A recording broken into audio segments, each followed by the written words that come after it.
Sziasztok! Egy 2018-as évjáratú Skoda Superbben ülök. Ez így önmagában nagyon izgalmasan nem hangzik, bár szerintem a Superb az egyik legészszerűbb ma kapható autó, és biztos, hogy az egyik legészszerűbb Volkswagen csoportos termék, de ettől még nem feltétlenül ülnék ma ebben az autóban, viszont amikor Zoli a tulajdonosa írt, akkor megjegyzésként odaírta, hogy nem teljesen gyári teljesítménye van az autónak, jelenleg 370 lóerőt tud ez a Superb, úgy, hogy ebből kívülről semmit, de semmit nem mond meg az ember, úgyhogy ezt a szerintem zseniális sleepert fogjuk ma megnézni, kezdjünk bele! Ez a videó az Eneos motorolaj támogatásával jött létre. Importőre a Szakál Metál. A Superbnek ez már a harmadik generációja, 2015-ben jelent meg ez az új forma, ami nekem nagyon tetszett mindig is, már a megjelenésétől kezdve.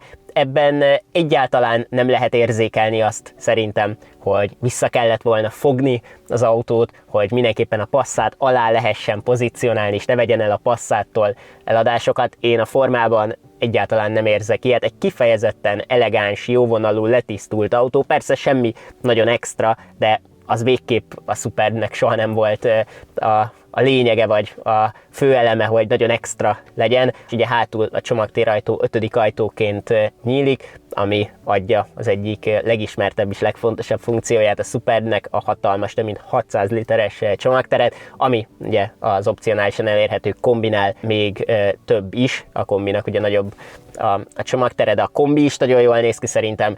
Azt nem tudom, hogy a Volkswagen csoportnál, illetve a Skodánál már az első generáció esetében, az első generációs Superb esetében előre tudták, hogy ennyire sikeres lesz céges autóként, üzleti autóként, vagy akár az állami szférában is rengeteg országban, de a második generációnál már erre biztos, hogy rá is játszottak. Itt a harmadiknál pedig kérdés nincsen, hogy a Superb a céges autó, illetve az üzleti autó, az eladásaiknak a nagyon nagy része így történik, és ezáltal természetesen egy ilyen autót ugye alapvetően dízelmotorral képzel el az ember, 1.6-os, illetve 2 literes TDI-k voltak az opciók, illetve a mai napig ezekkel lehet rendelni, 120 és 190 lóerő közt van a dízelmotorok teljesítménye, de azért amikor megjelent a Superb, akkor már ugye kirobbant a dízelbotrány, és ez a piac is erősen átalakulóban volt, illetve ugye hát a dízel ellenesség már erősen megjelent, úgyhogy itt is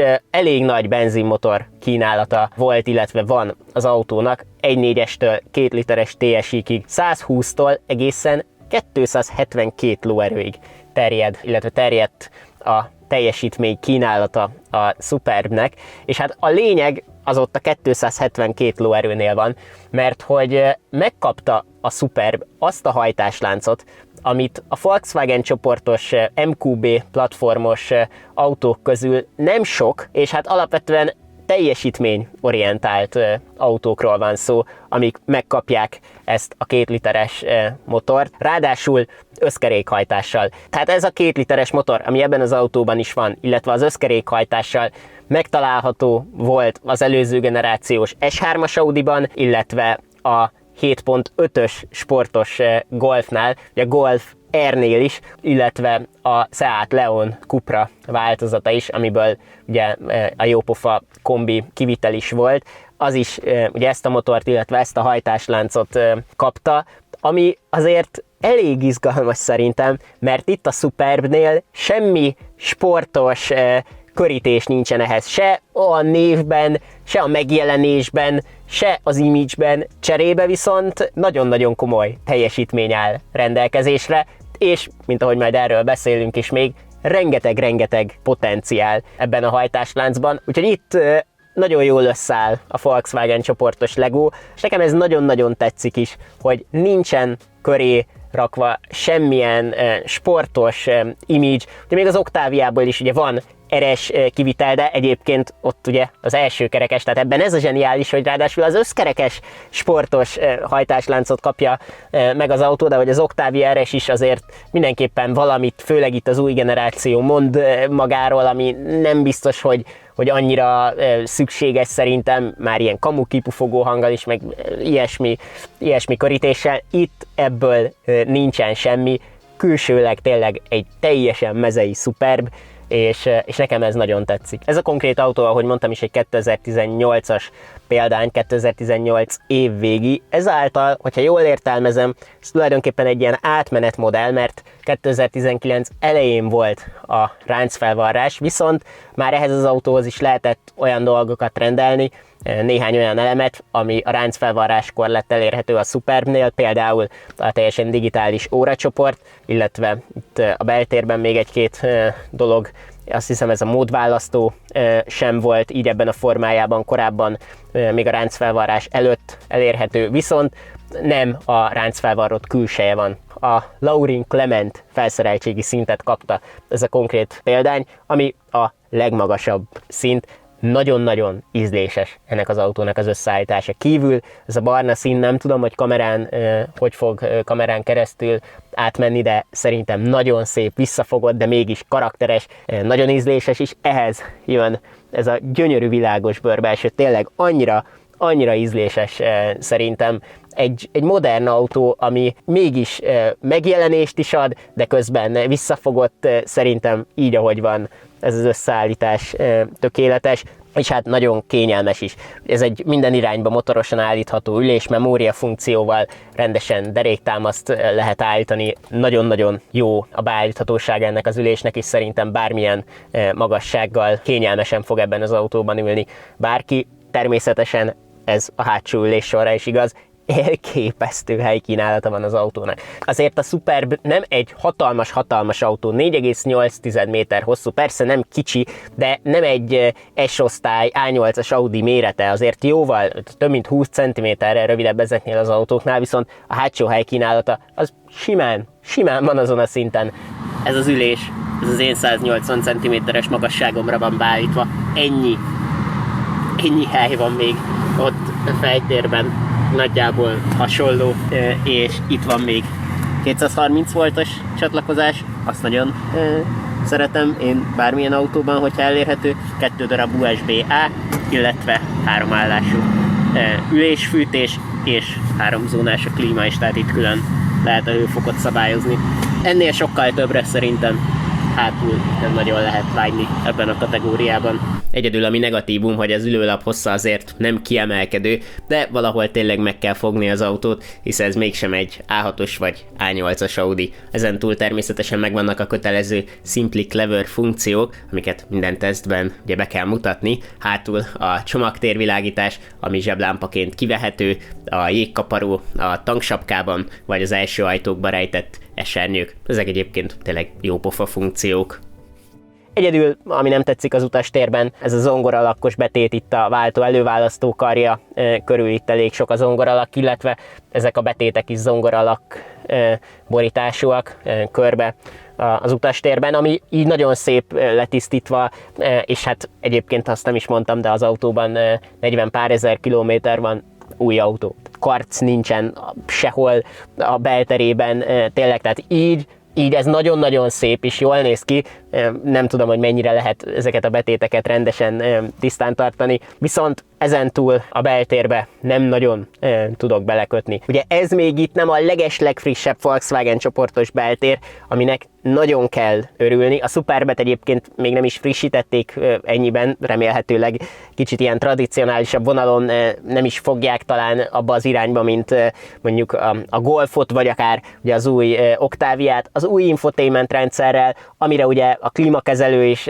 felköltözik, gyakorlatilag nulla fizikai gombbal. Bízunk benne, hogy talán a Superb nem fog már ebbe az irányba menni úgy, hogy ugye most a Volkswagen csoport is bejelentette, hogy visszahozzák a gombokat, és kicsit visszavesznek ebből az ütemből, de itt egyedül a kijelző mellett lévő gombok ilyen érintésérzékenyek, azért talán egy picit kár, és nincsen fizikai hangerő kezelő, azt én sajnálom, azon túl viszont tényleg a klímakezelője az nagyon jó. Egyébként ott van az ülés fűtés, illetve hűtés gombja is, tehát azért ülés szellőztetés is van ebben az autóban, úgyhogy azért hát ez a visszafogottabb üzleti autó, ez nagyon kellemes, és egyébként kormányfűtést is tud. A kormányon nem haptikus visszajelzéssel megáldott gombok vannak, hanem rendes, egyrészt hangerőszabályzó tekerővel, illetve az óracsoport kezelője is rendes fizikai gombot kapott, azt szerintem szintén nagyon pozitív, távolságtartó tempomat is van ebben az autóban, gyakorlatilag minden, amit mai szinten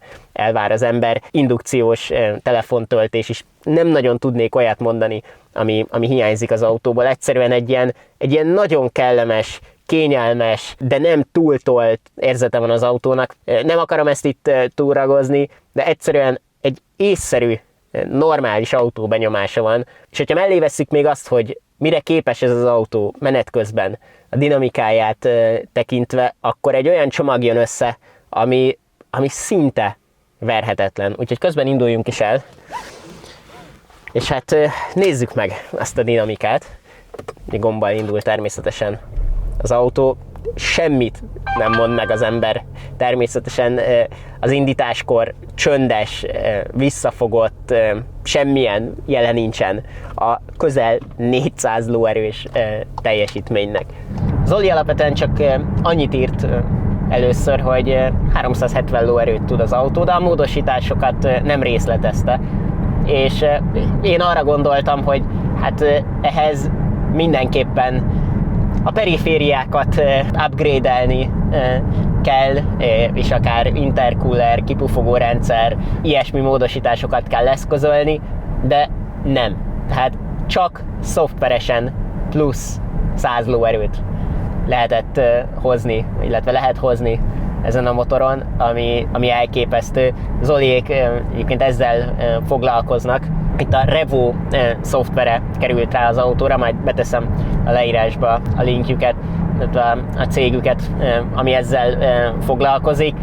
Úgyhogy a Revo-nak a Stage 1-es szoftvere került rá az autóra, illetve, ami nagyon fontos elem, hogy a dupla kuplungos váltónak is frissítve lett a szoftvere, a TVS nevű cégnek a Stage 2-es szoftvere került rá az autóra, mert hogy egyébként erről nem is beszéltem, de egy 7 fokozatú dupla kuplungos automata van ebben az autóban. 6 fokozatú dupla kuplungossal is lehetett venni ezt a konfigurációt, de itt a DQ381-es, ha jól emlékszem, akkor megjelent 7 fokozatú dupla kuplungos automatát kapta ez az autó. Én próbáltam ilyen automatát teljesen gyári állapotban, és úgyis nagyon kellemesek alapvetően, de lehet érezni, hogy erősen az emissziós tesztelésekre leginkább arra vannak optimalizálva. És ezért átlagos használat mellett sokszor borzasztóan alacsony fordulaton is elváltják a fokozatokat, ami egyrészt zavaró tud lenni, és hát az egész hajtásláncot terheli. A módosított szoftver ezen érezhetően korrigál. Nem váltja el olyan nagyon-nagyon hamar a fokozatokat, még így komfortállásban sem. Ugye itt megmaradt természetesen az összes ilyen mód, amit lehet választani. Tehát az Eco, a Comfort, a Normál, a Sport, illetve az Individuál, ahol ugye ezt lehet konfigurálni. Közben itt egy picit kitisztult előttem az út, most még komfort állásban vagyunk, a váltót egyedül áthúztam sportba, illetve most manuálba, és visszadobtam egy-két fokozatot, ez kettesből egy padlógáz.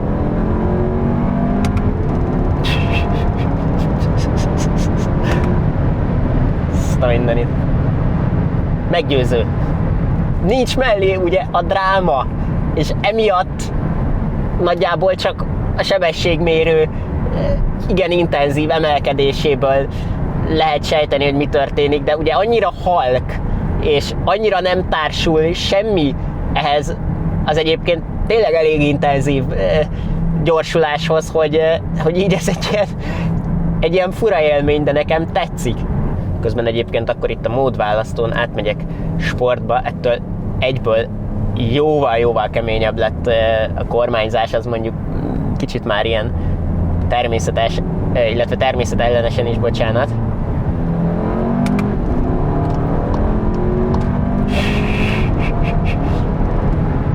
Egy ilyen 90-130, itt autópályán vagyunk, az nem egy túl nagy megerőltetés. Ehhez az összkerékhajtás viszont szerintem azért már már bőven indokolt.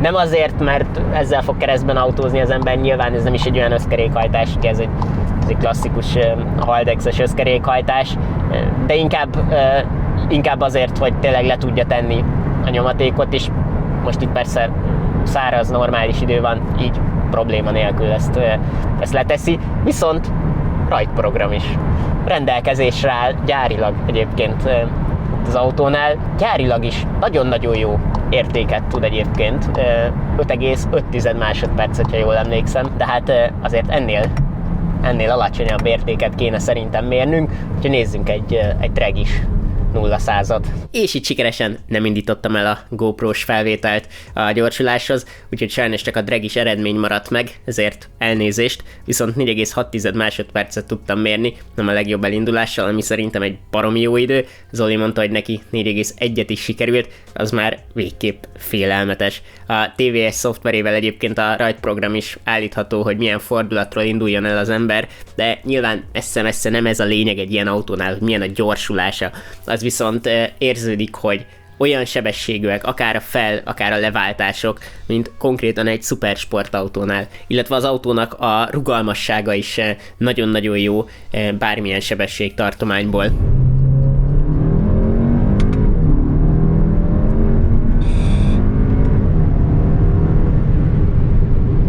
Nem egy őrülten sportos élmény persze, pont azért, mert ugye nincs nagy hangja, de a motor nyomatékos, és nem hal el. Tehát van értelme 6000 környékére forgatni. Azt mindenképpen el kell mondani, hogy ez nem egy sportautó. Így most ebben a formájában tényleg egy szoftveres módosítást kapott, rohadt erős lett tőle, tehát tényleg, de nyilván ettől nem lesz egy sportautó. A Zoli mondta, hogy már tervben vannak egyébként a jövőbeli módosítások, egy nagyobb intercoolert fog kapni az autó, illetve ahhoz a kiegészítő alkatrészeket is, és így ilyen 400 lóerő környékét azt stabilan majd tudni fog az autó, de ott egyébként a részecske szűrő a korlát, ezt mondta, ugye nyilván egyébként lehet következtetni, hogy alapból ugye ez egy részecskeszűrős autó, és természetesen ez megvan még benne továbbra is, az jelent gátat. De azt is mondta Zoli, hogy akkor már a fék fejlesztve lesz, ami talán már itt is indokolt lehetne, bár én nem feszegettem egyáltalán itt a féket, és így rendben volt, intenzívebb használat mellett persze biztosan hamar el lehet fárasztani, de itt jön jól az, hogy ez egy MQB platformos autó. Ezáltal egyrészt a tömege is meglepően alacsonyan tud maradni, 1550 kg forgalmi szerint ez az autó, ekkora mérettel, ekkora praktikummal, az kifejezetten jó, és hát persze az összes keresztmotoros Volkswagen csoportos autóval nagyban megegyezik a technikája, így a teljesítményorientált változatokkal is, amikhez rengeteg fejlesztési lehetőség áll rendelkezésre, például a fék terén is. Jó kérdés, hogy mi az értelme a teljesítménynövelésnek egy ilyen autónál, és hát szűken nézve persze nem sok, de így akár ugyanez elmondható egy alap 270 lóerős benzines összkerekes változatról is, mert egy 2 literes 190 lovas dízel is szinte bármire elég, de mégis nekem nagyon tetszik az a koncepció, hogy itt van egy 100%-osan radar alatti autó, ami hogyha kell, akkor kényelmesen a forgalomban lévő autók legtöbbjénél gyorsabb úgy, hogy közben a használhatóságból semmit nem veszít. Kérdeztem Zolit, hogy a fogyasztás hogyan alakul így, hogy hát már nem a gyári teljesítménye van az autónak. Ő nem érzett semmi különbséget normál használat mellett. Nyilván, hogyha ezt a teljesítményt használja az ember, akkor az egy más dolog, de alapvetően hétköznapokban nem használja ki mind a 370 lóerőt az ember, és itt van neki a komputerben egy közel 5000 kilométeres átlag 8,3 literes fogyasztással. Azt szerintem nem rossz. Az még gyári teljesítménye is, hogyha úgy nézzük, 272 lóerős összkerekes, benzines, közel 5 méteres, 1500 kg feletti autótól, az egy nagyon-nagyon jó érték szerintem. Itt pedig a 400 lóerőhöz közelítve még jobb, de persze kérdés is, hogy mennyire tartós így az autó a megnövelt teljesítménnyel. De ezt nyilván főként az idő fogja megmondani, de kiindulva abból, hogy mióta tuningolják ezeket a motorokat, mennyi cég foglalkozik ezekkel, akár gyártói garancia megtartása mellett, nem hiszem, hogy hatalmas kockázatot jelentene. Persze a hajtáslánc összes elemét jobban terheli a nagyobb teljesítmény, ez tény, de rengeteg tartalék van ezekben a harmadik generációs EA888-as motorokban, gyárilag kovácsolt belsőségekkel, öntött vasblokkal. És nyilván nem a Superbben fogja a legsportosabb élményt kínálni ez a motor, hisz ugyanezzel a hajtáslánccal egy Golf R sokkal hangosabb, durrog, csattog, de nekem pont ezt tetszik benne, hogy itt ilyen visszafogott, és nem csak a motor, hanem az egész autó a módosított szoftverrel is finoman, kultúráltan lehet vezetni, és egyszerűen semmit nem veszít az ember a Superb egyébként is igen magas használhatóságából, illetve szinte verhetetlen árérték arányából. Persze ezek a 2 literes összkerekes kivitelek nem a legolcsóbbak a Superbek közt, de nagyjából ilyen 7 millió forint környékétől bele lehet ülni egy ilyen változatba is, ami szerintem a mai piacon egy nagyon-nagyon jó ár. Még úgy is, hogy azért, hát ahogy mondtam, ez az autó egy keveset futott, nagyon szép állapotú példány, ami tényleg így is van, de még így is egy-kétszer a beltérben ilyen zörgő elemeket azért hallottam, például az ajtóbehúzó megfogása,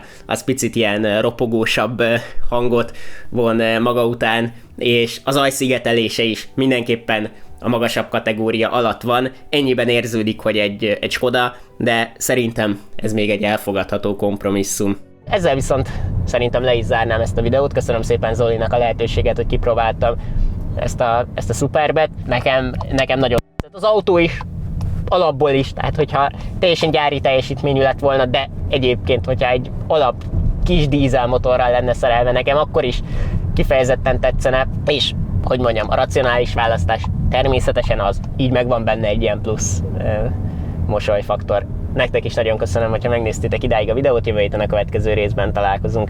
Sziasztok!